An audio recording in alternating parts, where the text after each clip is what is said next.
Hi guys! ఆయన పేరు వినగానే గుండెల్లో దేశభక్తి మోగుతుంది. నేతాజీ సుభాష్ చంద్రబోస్ 1897 జనవరి 23న ఒడిశాలోని కటక్లో జన్మించారు. చిన్నప్పటి నుంచి తెలివైన విద్యార్థి.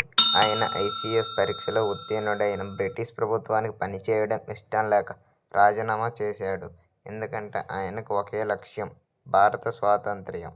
గాంధీజీ మార్గం కంటే వేగంగా స్వాతంత్ర్యం రావాలంటే పోరాటమే మార్గమని నమ్మిన నేతాజీ, నాకు రక్తం ఇవ్వకండి, నేను మీకు స్వాతంత్ర్యం ఇస్తాను అని పిలుపునిచ్చాడు. ఆయన స్థాపించిన ఆజాద్ హింద్ ఫౌజ్ (INA) బ్రిటిష్ వారికి పెద్ద సవాలు అయ్యింది. విదేశాల్లో ఉండి కూడా భారత స్వాతంత్ర్యం కోసం సైన్యాన్ని ఏర్పాటు చేసి పోరాడిన నాయకుడు నేతాజీ మాత్రమే.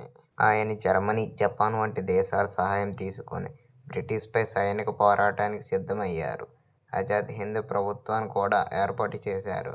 విదేశాల్లో ఉన్నప్పటికీ ఆయన గుండె మాత్రం ఎప్పుడూ భారతదేశం కోసమే కొట్టుకుంటుంది. నేతాజీ జీవితం మనకు చెప్పే గొప్ప సందేశాలు: భయం లేకుండా ముందుకు సాగాలి, దేశం కోసం త్యాగం చేయడం గొప్ప గౌరవం, నిజమైన నాయకుడు ప్రజల కోసం జీవిస్తాడు.